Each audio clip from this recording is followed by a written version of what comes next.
Aibowan, Vanakkam. I'm Vayoni Dimel. This is Boston Lanka News, bringing you news, views and entertainment from Boston and USA. International Crisis Group leads a call for an international inquiry into alleged war crimes in Sri Lanka. Muslim factor in Sri Lanka. Is that missing in the political conversation in Sri Lanka? Dr. Imtiaz shares his views.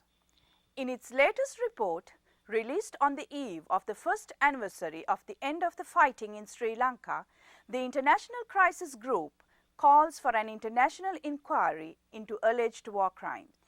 We contacted International Crisis Group and spoke to Mr. Robert Templer, the Director of Asia Program, who is in New York.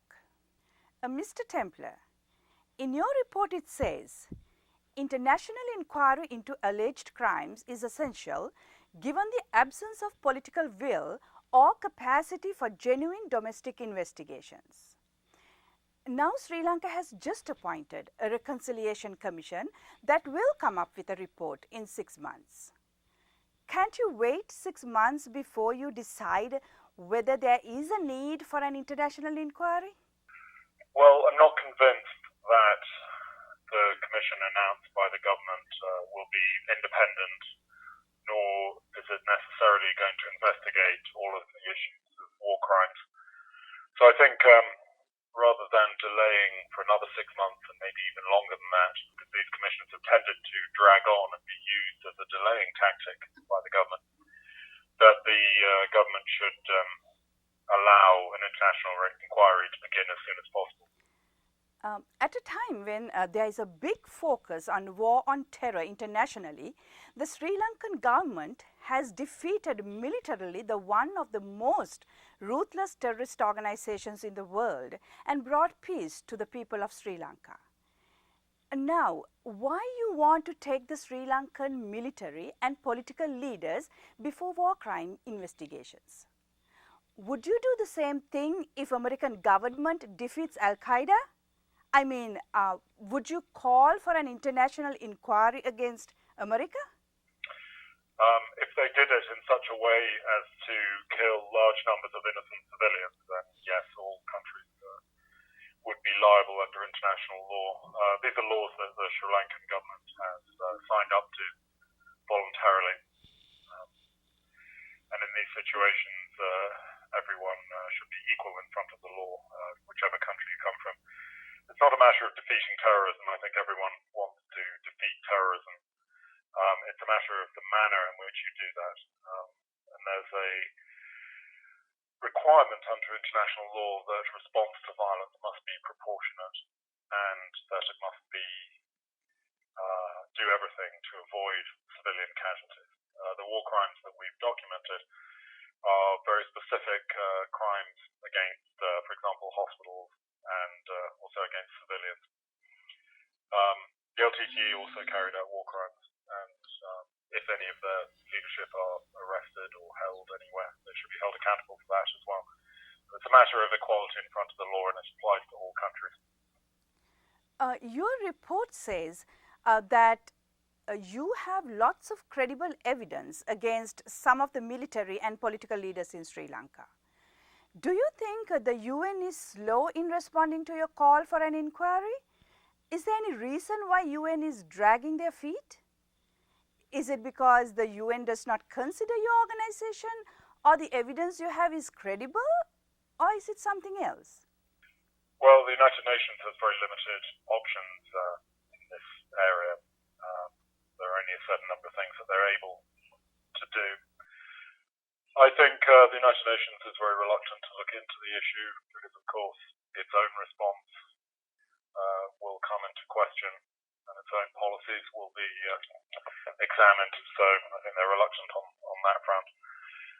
The United Nations is in a very weak position at the moment politically anyway, and so it's not inclined to take on governments and challenging issues such as this one. Thank you, Mr. Templer. The Muslim community that has emerged as a key stakeholder in Sri Lanka, especially in the past decade, has become almost a forgotten factor when discussing the ethnic conflict and finding a final political solution. We spoke to Dr. A.R.M. Imtiaz, adjunct professor in Department of Political Science at Temple University in Philadelphia, to understand his views. Dr. Imtiaz currently teaches a course on ethnic politics and nationalism at the Temple University. Dr. Imtiaz, it was almost an year after the war ended.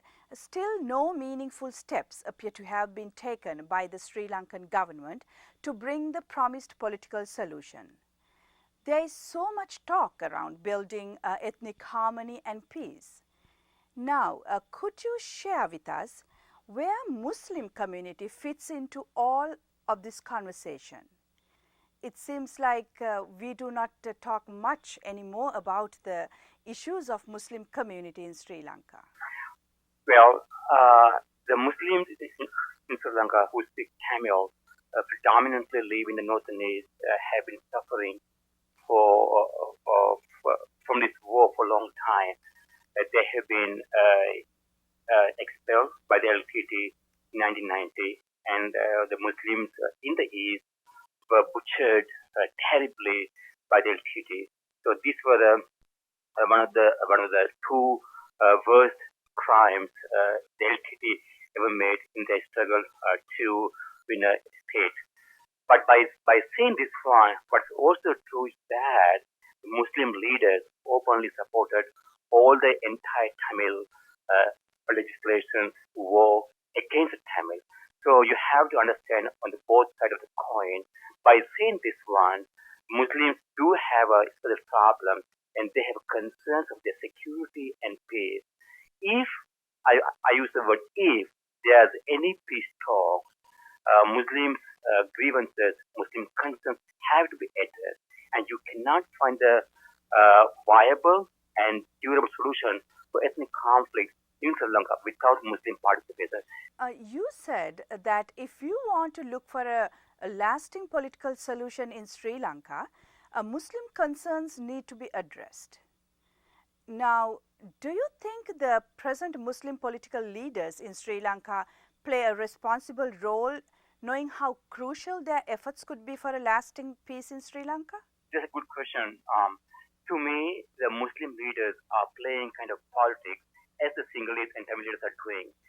If you take the history of politicians, especially so-called moderates, they often use the problems and the grievances of the masses for their own benefit. So do Muslims of Sri Lanka. The Muslims of Sri Lanka, the politicians for these people are not thinking very well. They are not articulating the problems of Muslims very well, and they are not. To me, they are just politicians, and they don't have any sincere interest or working programs to solve the Muslim problem. The main problem for this attitude is, we would have a kind of trend among the Muslims toward kind of radicalization against the moderate Muslim politicians. As you might know, now we have a so-called transnational Islamic movement from India to Iraq, from Iran to Nigeria. So Muslims all over the world have two identities.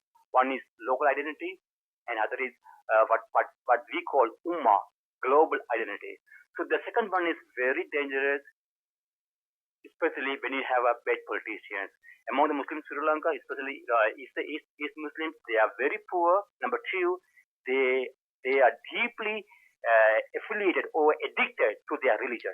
So when you have a people who love their religion, who trace their values, and when you also have a bad leaders and bad politicians, it is very good for radical elements. In Muslim case, it's quite good recipe for the Islamic transnationalists to manipulate their grievances for their own benefit. Thank you, Dr. Imtiaz. That concludes our news edition. we meet you again with another news edition of News, Views and Entertainment from Boston and USA. Till then, goodbye.